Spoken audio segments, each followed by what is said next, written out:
What is up, ladies and gentlemen? This is Kensei Sensei, and in today's video, I'm going to be talking about Japanese adverbs.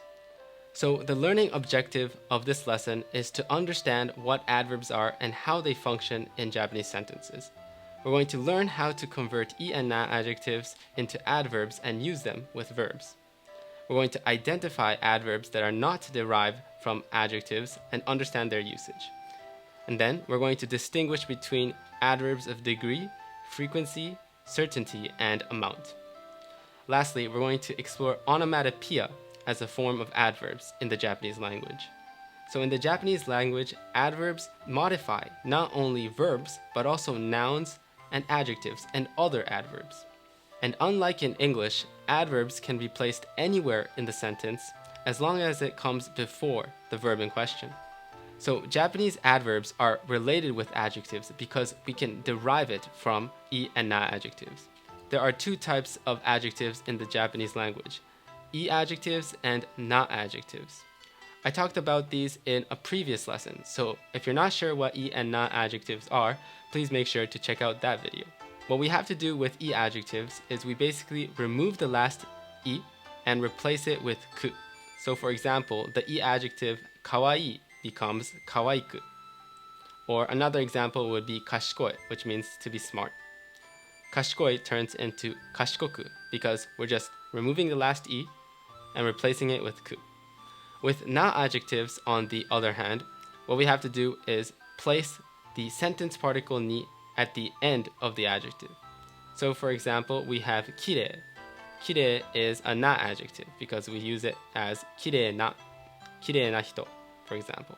So with na adjectives, we just placed the sentence particle ni to it. An example would be something like kirei ni kaku, which is to write beautifully or to write clearly. Another example could be ganko na hito, which means a stubborn person, ganko. And again, what we have to do is place the sentence particle ni to it, which is ganko ni. So now we're going to do some practice questions. All I want you to do is pause the video and try to do these conjugations yourself.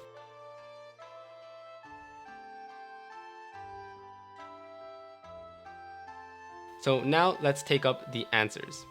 So with omoshiroi, which is to be funny, again, this is a I adjective. So we're removing the last I and replacing it with ku. So it becomes omoshiroku. Omoshiroku. The second example is arigatai. Arigatai, which is to be thankful. Again, we're replacing the last I with ku. So it becomes arigataku. And lastly, kakkoi. Kakkoi is actually a trick question because kakkoi is an adjective that is a combination of kakko, which is looks, and I, which is good. And if you can recall, the adjective I is an irregular adjective. When you conjugate it, you use yoi. So with I, when you conjugate it, it turns into yoi. When we are conjugating this to an adverb, it becomes kakkoyoku, not kakkoiku. So there are exceptions to this rule, but that's because we're dealing with irregular adjectives. So again, there are also irregular adverbs, which do not derive from Japanese adjectives. And for these, all you have to do is memorize them all. There's no other way we can derive these adverbs. So examples of these would be jojoni, which is gradually, yukkuri, which is slowly, isshoukeme, which means very hard or trying very hard, and zenzen, which is not at all. So now let's look at example sentences and break them down. So for example, yukkuri shaberu. Yukkuri shaberu. Shaberu basically means to talk. So yukkuri means slowly. So again, this is very simple. It means to slowly talk. Now let's look at the categories of adverbs. So the first one that we're going to look at is adverbs of degree, which are basically adverbs that describe the intensity or extent. So we can divide adverbs of degree in three categories: high degree, medium degree, and low degree. I've listed them all in this screen. So again, let's look at an example sentence. 彼は全然会いに来ない。彼は全然会いに来ない。Let's break this down. So first we have 彼は, so he. We're talking about the subject, he. 彼は全然. Now we can see an adverb here. 全然, which means not at all. And 会いに来ない, I want you to look at this as one term. 会いに, which means to meet, and 来ない, which is to not come. So this basically means to not come and meet. So 彼は全然会いに来ない means he doesn't come see me at all. And the important takeaway in this sentence is the fact that 全然 can be placed anywhere in this sentence as long as it's before the verb in question. So we can modify this question and say 彼は会いに全然来ない or 全然彼は会いに来ない. These all mean the same thing and it's not grammatically wrong. Now let's move on to adverbs of frequency, which describes how often something happens. We can divide this category with positive frequency and negative frequency. So for example, いつも, which means always, is an adverb of positive frequency. And あまり, which is not really or rarely, is an adverb of negative frequency. Now let's look at adverbs of certainty. Adverbs of certainty basically show how sure the speaker is. So for example, 絶対に, which means definitely. 彼は絶対に勝つ. 彼は絶対に勝つ, which means he will definitely win. So the speaker is certain that he will win.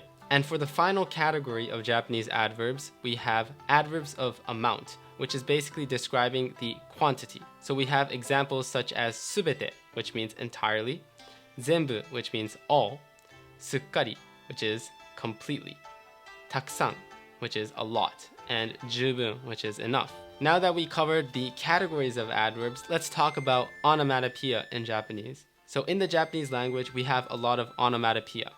Onomatopoeia is basically sounds, and sometimes we can use these words that describe sound as adverbs. They basically describe an action. So for example, ワンワン. ワンワン is basically the barking noise of a dog. So you can say ワンワン吠える, which means to bark like a dog. Another example is キラキラ.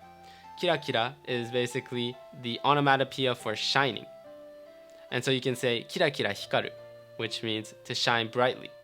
So now that you know how to conjugate adjectives into adverbs and also how to use them in a sentence, we're going to summarize what we have learned in this lesson. So basically, Japanese adverbs can be placed anywhere in the sentence as long as it's before the verb in question. Adverbs are derived from adjectives and they follow certain steps before it turns into an adverb. And not all adverbs come from adjectives and there are irregularities. And adverbs vary by function such as degree, frequency, certainty, and also amount. And in the Japanese language, we can use onomatopoeia as adverbs. So that's the end of today's lesson. I hope you have enjoyed it and I hope you were able to learn something new. If you enjoyed the video, make sure to like and subscribe. And also if you have any questions in Japanese regarding this lesson or anything else, feel free to leave a comment. Also make sure to check out my Japanese Discord server, which is a Japanese to English language exchange server where you can meet native Japanese speakers. But that's the end of this video. So until next time, see you later.